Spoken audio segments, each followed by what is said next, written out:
સો hi friends, આજનો વિડીયોનો topic છે જેમાં આપણે એ માહિતી લેવાના છીએ કે તમે મેડિકલ કોલેજ ટ્રાન્સફર કરવા માંગતા હોય, જેમ કે તમે જે પ્રથમ વર્ષે જે કોલેજમાં એડમિશન લીધું હોય એ કોલેજ તમને ગમતી ના હોય અથવા તમારે પારિવારિક કંઈ પ્રોબ્લેમ હોય અને તમારે કોલેજ ટ્રાન્સફર કરવી હોય તો એને લગતી જે પણ માહિતી છે એ સંપૂર્ણ માહિતી આપણે વિડીયોમાં જોવાના છીએ.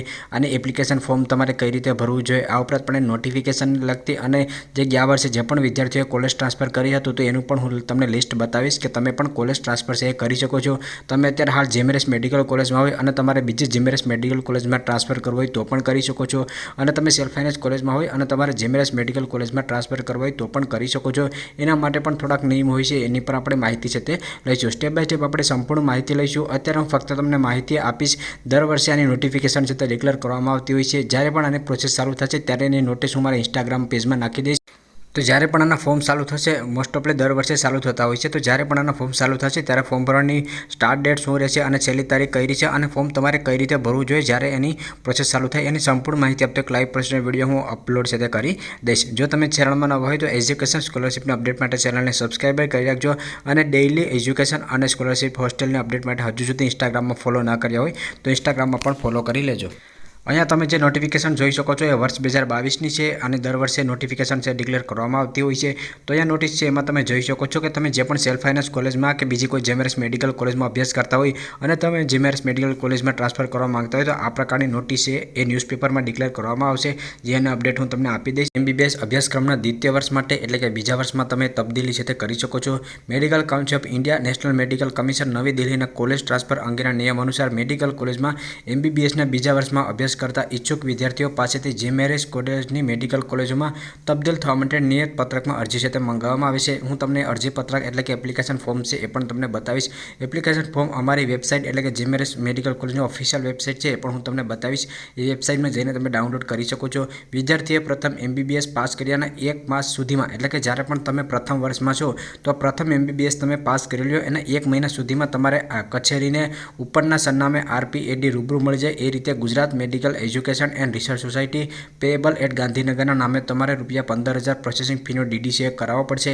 એટલે કે તમે એપ્લિકેશન ફોર્મ ભરશો એની સાથે તમારે 15,000નો ડીડી છે તે કરવાનો રહેશે. એડ્રેસ અહીંયા ઉપર તમે જોઈ શકો છો એ મુજબ રહેશે. Gujarat medical education and research society, 6ઠ્ઠો માળ, national health mission Bhavan, civil hospital campus, sector 12, Gandhinagar. તો આ જે એડ્રેસ છે એની ઉપર તમારે એનો એપ્લિકેશન ફોર્મ છે મોકલવાનું હોય છે અને સાથે તમારે ₹15,000નો ડીડી છે તે મોકલવાનો હોય છે. તો આ જે નોટિસ છે વર્ષ 2022ની હતી. આ વર્ષ અત્યારે જે લોકો એડમિશન લીધું હોય આ વર્ષે 23-24માં આવતા હોય છે. દર વર્ષે નોટિસ આવતી હોય છે. આ વર્ષે નોટિસ ડિક્લેર નથી થઈ, થશે એટલે હું તમને ઇન્સ્ટાગ્રામમાં અપડેટ છે તે આપી દઈશ. અહીંયા તમે નોટિફિકેશન છે એ ગયા વર્ષની છે એટલે કે જે લોકોએ 2023માં એટલે કે પ્રથમ એમબીબીએસ પાસ કરીને બીજા વર્ષમાં અભ્યાસ માટે એન્ટ્રી કરી હોય અને કોલેજ ટ્રાન્સફર માટે અરજી કરી હોય એ વિદ્યાર્થીઓનું છે. અહીંયા તમે જોઈ શકો છો રાજ્યની એક મેડિકલ કોલેજમાંથી અન્ય મેડિકલ કોલેજમાં ટ્રાન્સફર માઇગ્રેશન કરવા બાબત. તો ઓફિશિયલ પરિપત્ર છે એ તમે જોઈ શકો છો. અહીંયા નીચે લેફ્ટ સાઇડમાં સ્ટુડન્ટનું નામ છે તેની પ્રાઇવેસી માટે મેં બ્લર કરેલું છે. રાઇટ સાઇડમાં તમને એ જોવા મળશે કે કઈ કોલેજમાંથી કઈ કોલેજમાં ટ્રાન્સફર થઈ શકે. તો જેમએરએસ હિંમતનગરમાંથી ગોત્રી વડોદરામાં કરેલું છે. ઘણા વિદ્યાર્થીઓનો મને ઇન્સ્ટાગ્રામમાં પ્રશ્ન આવતો હોય છે કે સર આ તો જેમએરએસથી જીમએરએસ થાય છે તો સેલ્ફ ફાઇનાન્સ કોલેજ તો આમાં ક્યાંય નથી. તો તમે નીચે આવશો તો અહીંયા તમને સેલ્ફ ફાઇનાન્સ કોલેજ છે પણ જોવા મળશે. અહીંયા તમે નીચે આવશો તો તમને જેમએરએસ મેડિકલ જોવા મળશે. સાવ નીચે તમે આવી જશો તો અહીંયા તમને જોવા મળશે બીકે શાહ મેડિકલ કોલેજ જે સેલ્ફ ફાઇનાન્સ છે એમાંથી એનએસએલ મેડિકલ કોલેજમાં ટ્રાન્સફર થયું છે. તે પછી અદાણી મેડિકલ કોલેજમાંથી એનએચએલમાં થયું છે.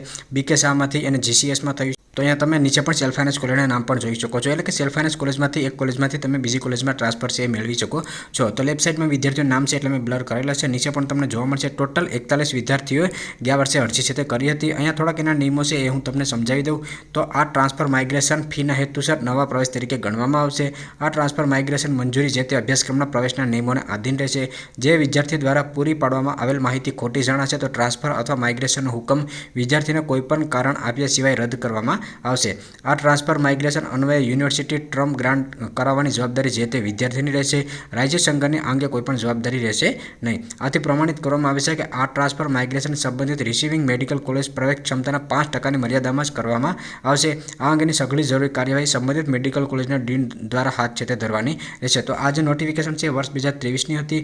અહીંયા તમે નીચે જોઈ શકો છો. તમારે ડેટ જોઈ તો 21/8/2023ના દિવસે આ નોટિફિકેશન ડિક્લેર કરવામાં આવી હતી કે આટલા વિદ્યાર્થીઓ એનું ટ્રાન્સફર છે તે થયું હતું. હવે અહીંયા તમે મેડિકલ કોલેજ છે એનું એપ્લિકેશન ફોર્મ તમારે કઈ રીતે ભરવાનું રહેશે અને કઈ ટાઈપનું ફોર્મ રહેશે તે અહીંયા તમે જોઈ શકો છો. આમાં તમે રાઈટ સાઈડમાં તમારો ફોટોગ્રાફ છે એ ચોંટાડવાનો રહેશે. અહીંયા તમે એ પણ જોઈ શકો છો admission second year MBBS by transfer of college academic year 19-20 એટલે કે 19-20 માટેનું એપ્લિકેશન ફોર્મ છે. જ્યારે દર વર્ષે આના ફોર્મ રિલીઝ થતા હોય ત્યારે એની નોટિફિકેશન છે ડિક્લેર કરવામાં આવે છે ત્યારે ફોર્મની PDF છે એમાં અપડેટ થતી હોય છે. તો અહીંયા નીચે તમારે જે સિમ્પલ માહિતી છે આ તો જ્યારે સ્ટાર્ટ થશે ત્યારે પણ હું લાઈવ પ્રોસેસનો વિડીયો કરીને તમને ડીપમાં સમજાવી દઈશ. આમાં તમારે બેઝિક માહિતી નાખવાનું છે જેમ કે નામ, સરનામું, ઈમેલ ID, તમારી જન્મ તારીખ છે, તમારું એડ્રેસ છે, ત્યાર પછી જે પણ વર્ષે તમે નીટની પરીક્ષા ક્વોલિફાય કરી હોય, જે વર્ષે તમે ફોર્મ ભરતા હોય એ નીટની માહિતી તમારે નાખવાની રહેશે. પ્રથમ વર્ષે તમે MBBS પાસ કર્યું હોય તો એ પ્રથમ વર્ષ MBBSની માહિતી નાખવાની હોય. તમારે કોલેજની માહિતી, તમે month and year, passing exam એટલે કે સીટ નંબર નાખવાનો છે, કેટલા માર્ક આવ્યા એ નાખવાનું છે. તમારે થિયરીમાં, પ્રેક્ટિકલમાં ટોટલ કેટલા માર્ક આવ્યા એની માહિતી તમારે નાખવાની રહેશે. તમે કઈ કોલેજમાં ટ્રાન્સફર કરવા માંગો છો એ અહીંયા તમે જોઈ શકો છો. આમાંથી તમારે કોલેજ છે એ ક્રમશઃ તમારે સિલેક્ટ કરવાની છે. જે પહેલા નંબરે તમે કોલેજ રાખશો એમાં તમને પ્રાથમિકતા આપવામાં આવશે એટલે કે જે કોલેજમાં તમને શરતો અનુસાર એડમિશન મળવાપાત્ર હશે બીજા વર્ષમાં એ મુજબ તમારે ક્રમશઃ ઉતરતા ક્રમમાં તમારે ગોઠવી નાખવાની છે. જે તમારે કયા કયા ડોક્યુમેન્ટ જોડવાના છે એ પણ તમે જોઈ શકો છો. એક તમારું LC, ત્યાર પછી તમે જે પણ કોલેજમાં હોય એનું NOC તમારે લેવું પડશે. GMRS મેડિકલ કોલેજમાં જેમાંથી પણ NOC તમે લીધું હોય એનું અહીંયા તમારે ટીક છે કરવાનું રહેશે. જે યુનિવર્સિટીમાંથી તમે ભણ્યા હોય એની યુનિવર્સિટી એનું જે NOC છે એ પણ લેવાની રહેશે. બાકી અન્ય ડોક્યુમેન્ટ છે એ પણ તમે જોઈ શકો છો જેમ કે તમારે MBBS પ્રથમ વર્ષે પાસ કર્યું એની માર્કશીટ, તમે એટેમ્પ સર્ટિફિકેટ પ્રથમ વર્ષનું જોશે, DD કર્યું એની માહિતી તમારે નાખવાની રહેશે. તો આ જે બેઝિક માહિતી છે એ તમે આરામથી ફિલઅપ કરી શકો છો. ને આ ઉપરાંત પણ આનું જ્યારે ફોર્મ ચાલુ થાય ત્યારે હું લાઈવ પ્રોસેસનો વિડીયો છે બનાવી દઈશ.